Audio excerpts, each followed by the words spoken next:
See, I have 37 years in the business. Okay. Now, my entry into the business was after I lived a while in the US. Okay. So when I lived in the US, I saw how big brands were advertised. Okay.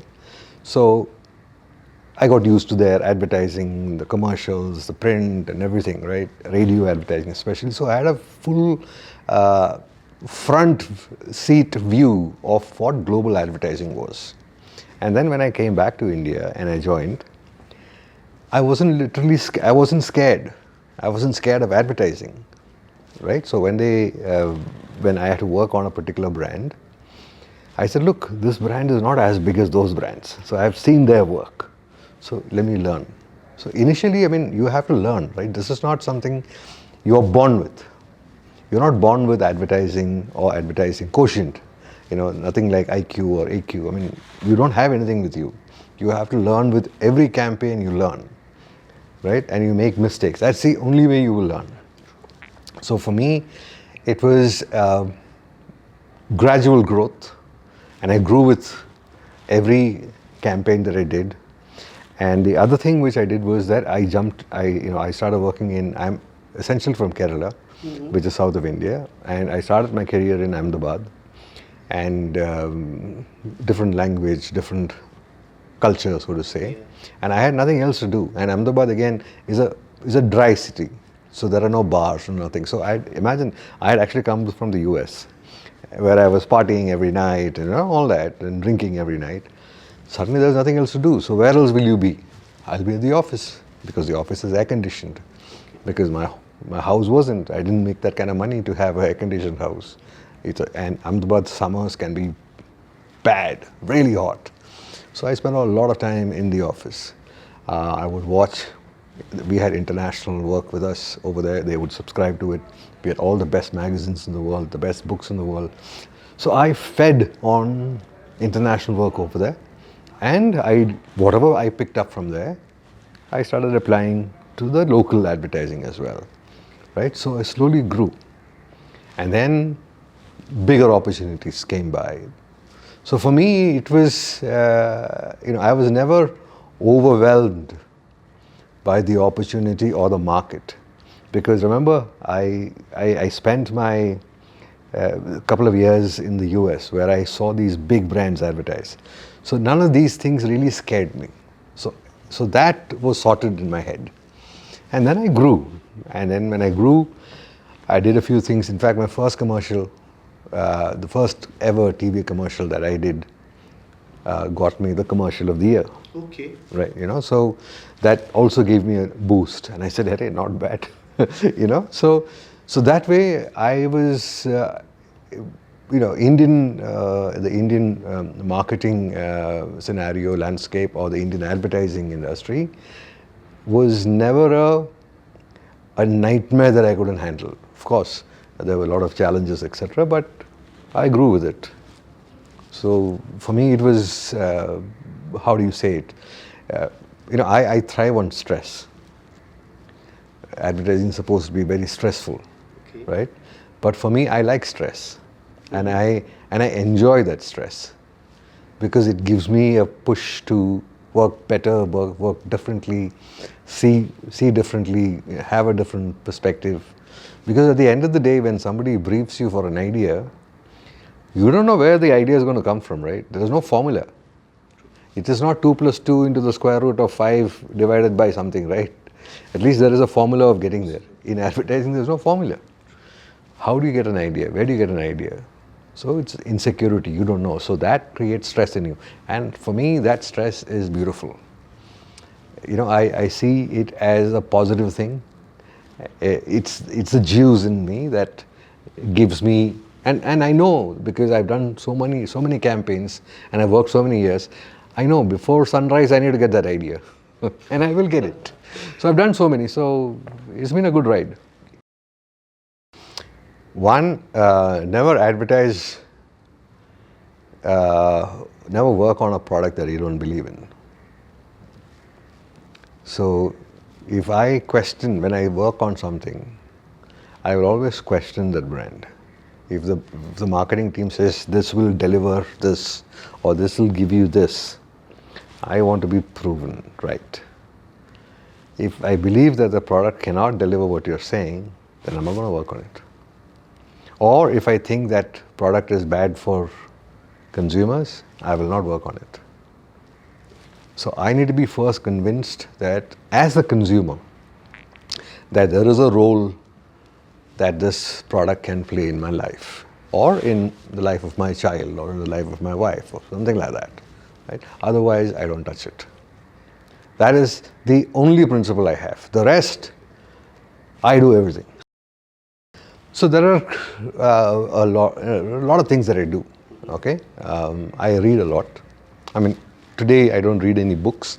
Most of the reading is done online, but I do make it a point to read something. Earlier, there used to be a website called Stumble, which is basically you go to that website and you say Stumble, and it will take you to a site, and you will be reading about a man who has got the largest collection of yellow rocks. Interesting. I know. So it's suddenly fresh thing, right? You never thought about something. He's got a museum of things made in yellow. Right, and it's a very short thing, right? So and it gets over very fast.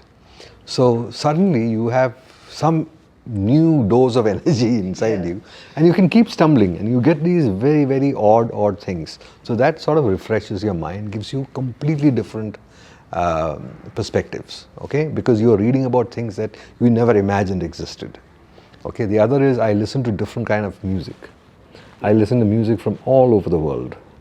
Okay, bizarre music. Now, of course, it's so easy because it's all there on it. Earlier, I used to buy CDs and tapes because music for me is very, very sensitive to me in my head, because every culture has its own rhythm, right? And it makes you think differently. Sound is vibration, right? Exactly. So for me, I stumbled on it, so to say, and I listen to this music, all kinds of music. So when I'm working, there's always music, and it is always strange music that I listen to, and I listen to all genres of music, jazz, blues, opera, this, that, and then I listen to music like from Mauritius, Hungary, Romania, Siberia, Red Indian music, Japanese music, Korean music. I listen to all kinds of music.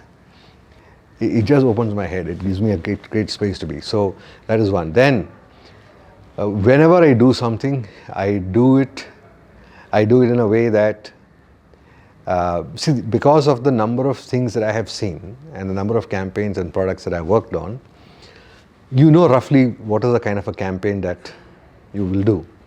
But that to me is not challenging enough. So I will want to do something which I have never seen in that space.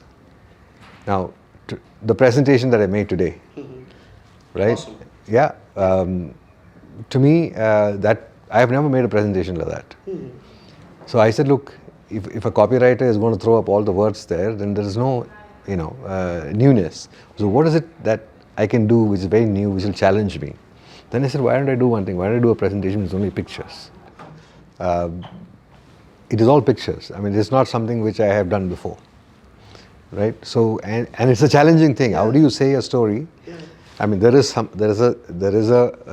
focus in terms of what I want to deliver, but how do I do that by using only pictures, and I still occupy that 40 minutes that I've been given? True. Right? So I had to work on that, and I think I finished it in exactly 40 minutes. Yeah. You are the only person, right? I think, only speaking our so was very, very punctual. So that is how I have trained myself, and whenever I put out something, I want to be happy inside that I have never done something new. I mean, something like this before. For the next presentation, I will not do this. I will do something else. All my presentations are like this. Every presentation I do is a very different story. I don't cut and paste presentations and do. I don't do it, never. I'll never do it. See, every campaign or every relationship with a client is different, right? While these are campaigns that um, people know about, there are lots of campaigns that you don't know that I've done, Yeah, of course. right? Of course. In fact, recently on LinkedIn, I put up a campaign which was done in 1989, I think. Not 89. It was done in 1999, which was the launch of India's biggest credit card, which is the SBI card. Okay. Okay, and SBI is as government as it gets. So you can't be, SBI is not a flashy brand, Yeah. especially if you look at the newer international brands which are, at least in India. So SBI is a very regular government employees, a brand you can trust and respect and all that. So it had to look a certain way. So there was nothing flash. So I had to control my creativity. Okay. But yet, the words I said had to make an impact. So when SBI says I'm coming up with a credit card, people will buy.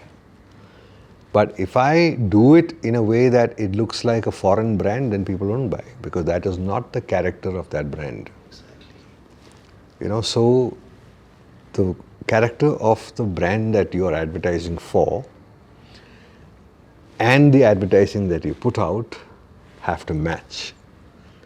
Exactly. And you have to build on that. True.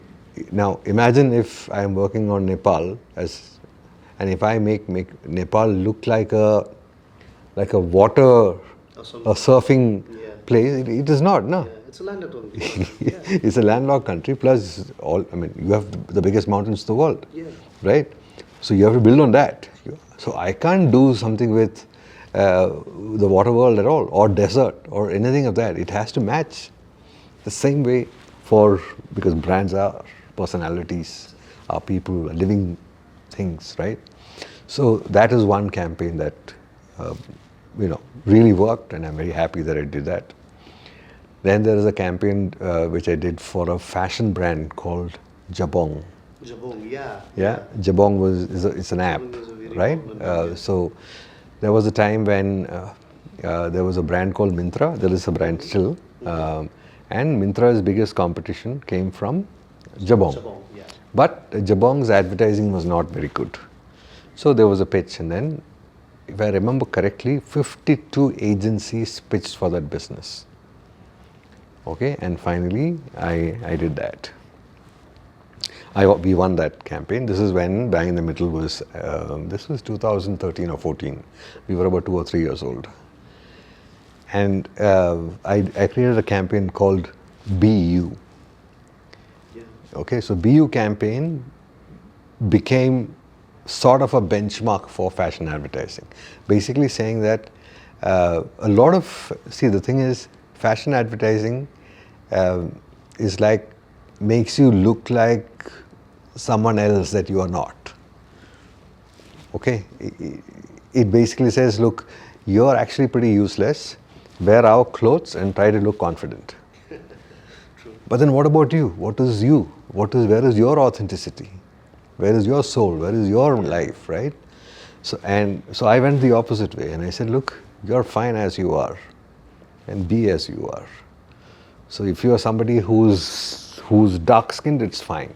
If you're somebody who's too thin, that's okay. If you're somebody who's too short, it's okay. If you're somebody who's fat, it's fine. Just be yourself, be you, because you know what your strengths are and what you stand. Right? So first be yourself. The clothes is just an addition to that. So clothes were not important. You were important to the brand. Exactly. And because of that brand won, right? It really became very big. And eventually they got bought out. Right? I mean, finally they should have sold when they were offered $1 billion. They didn't. But they were, I guess they're greedy for more money. But eventually they sold at a very small figure. I don't remember correctly, but I think it was $60 million or $70 million or something like that. No, so any brand that comes to us, okay, They come to us because they believe that we have a certain point of view. That is why. So we have a certain philosophy in the office. It is called beautifully brilliant. Okay. That is it, 2 words, beautifully brilliant. Essentially, the idea has to be brilliant and the look of the advertising has to be beautiful. That is it. That is the only 2 things that I employ. Of course, everything else, when I say brilliant, it means that the idea has to be thought through, right? So I apply that, and the more and more today, in any category, if you look at, imagine like fashion, and there are so many different kinds of fashion, right? There is ethnic fashion, there is young fashion, there is retro fashion, there is this fashion, there is that fashion, right? Even within retro, there would be at least 200 brands. So within that, how do you build something? So almost every mental slot that you can have for a brand is gone, right? So you really have to think very differently to find a thought that fits that brand, because like I said earlier, it has to be something that comes out of the soul of your brand. It needs to own. You ought to be owning it. It has to come from your personality. Otherwise, it's not you. So these are the 2 words that we apply. Beautifully brilliant. Every campaign is judged on 2 yardsticks. Whether strategically are you correct, right? Have you got your positioning right, personality right, all that, and then is the advertising good looking? Is the content, is the ad interesting? Are you saying is it executed well? That's the aesthetic part. One is the part that appeals to your heart. The other part is appeals to your head. That's the thing. Yeah. Okay, so again that was more. Forget the advertising bit. There was a fantastic opportunity, right, available in the market, because at that time, and I'm talking about 2007, 2008, the dominant brand was Nokia. Nokia had 85% of the market share. 15% was shared between Motorola, the other guys, and everybody else, including Samsung. So Samsung had something like 2.3% of the market. That's it. LG had something more, similar, things like that. And in this 85% that Nokia had, they had a phone called the Communicator. It used to look like a geometry box, if you remember. Very expensive phone with an antenna sort of thing. That phone, I think, was about 75,000 rupees or a lakh or something like that. Maybe. So that was top of the market. That was the most expensive phone you could buy. Most of the CEOs had that. Exactly. And then at the bottom of the ladder was this phone called Asha. There was Asha. And almost everybody had an Asha phone. Okay. Of course, in between they had 1 or 2 of those other brands as well, other models as well. But essentially, Asha was the big seller, and Nokia, the Communicator, was the one that kept the technology, edge going for them.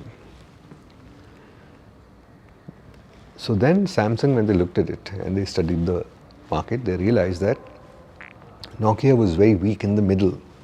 They appealed to the top end of the market and they appealed to the bottom of the market. But the middle of the market was empty.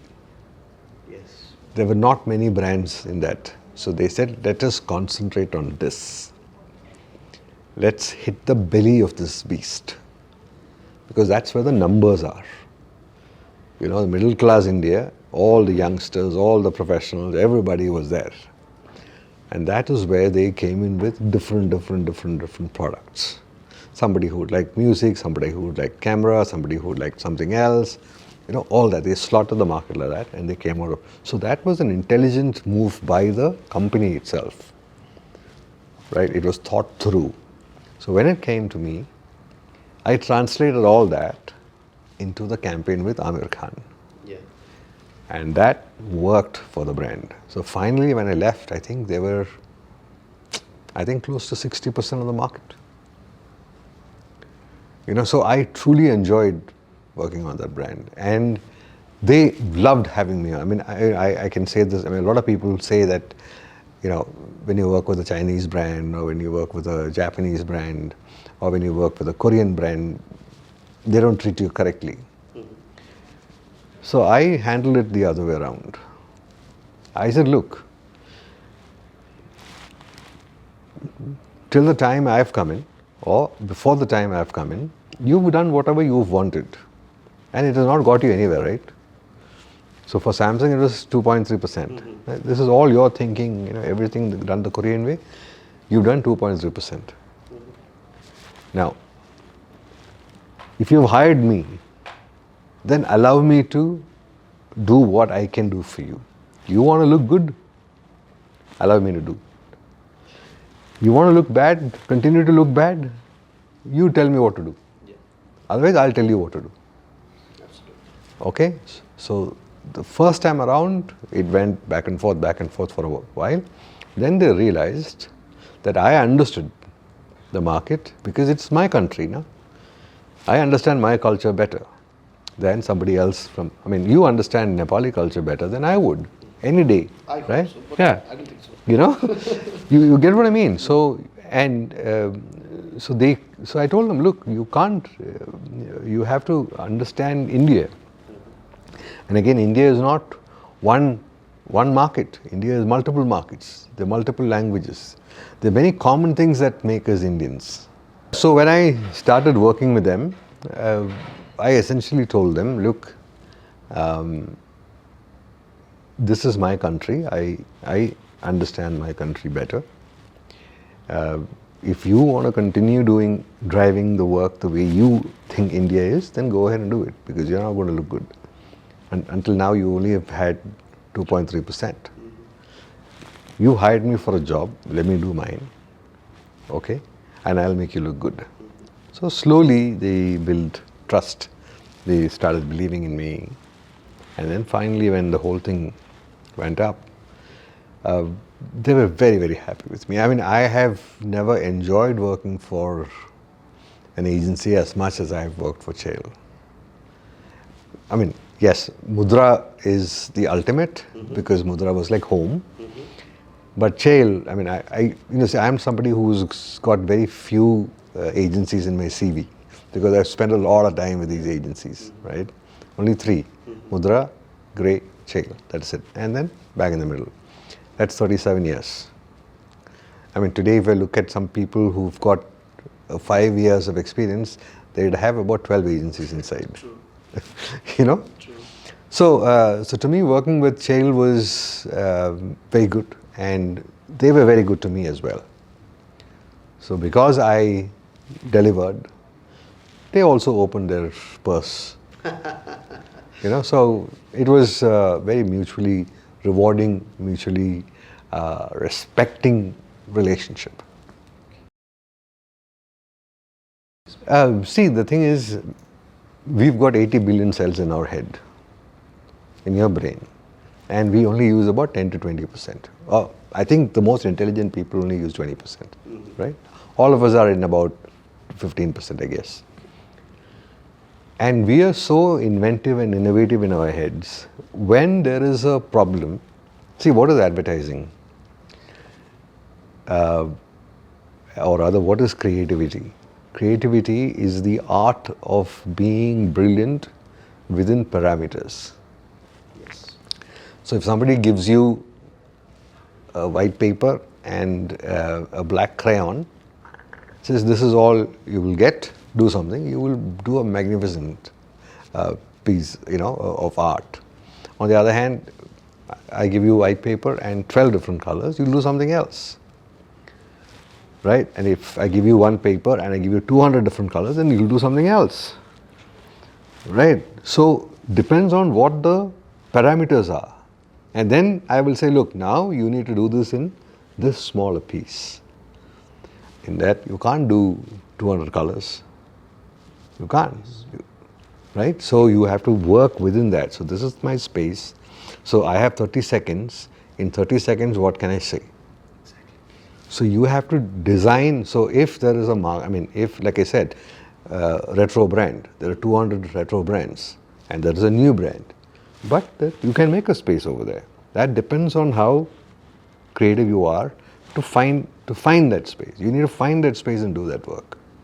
Okay. In fact, there is an interesting thing that I can leave for Nepal advertising industry, and this again is a very something which has come from some perspectives that I've had about your industry today. Okay. Nepal advertising, Nepali advertising for that matter, is not the world's best. Okay.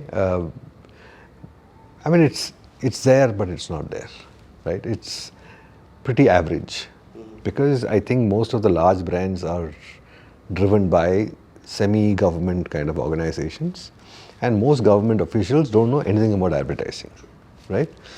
The newer brands don't obviously have the budgets also to do it. Who can break away and try to do something? They don't have the budgets, okay?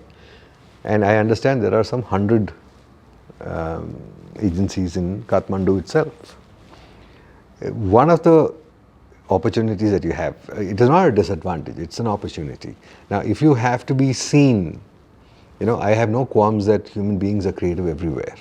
And all of us are creative in our own ways, right? It's not something that only I have or only somebody else has. Everybody is creative. Even your mom is creative, even your grandmom is creative, right? That is why we are human beings. Now, there is an opportunity. Now, one of the ways how Nepal can shortcut or deliver itself from the problems that it has into an international arena, so to say. And you can do it with advertising. And I know that you don't have the budgets available for you to do it. But because if you win one big award, let's say a Cannes Lion, everybody's going to say, hey, Nepal, man, I never thought Nepal could do something like that. Suddenly the spotlight is on you. But if 100 agencies try to do something in their heads, it's not going to work. You don't have the money to perhaps even send an entry, because it's thousands of dollars, right? So the opportunity lies here. So there are 100 people here, 100 agencies here. And among all you guys who work in agencies and own agencies, you also know who the best talent is, right?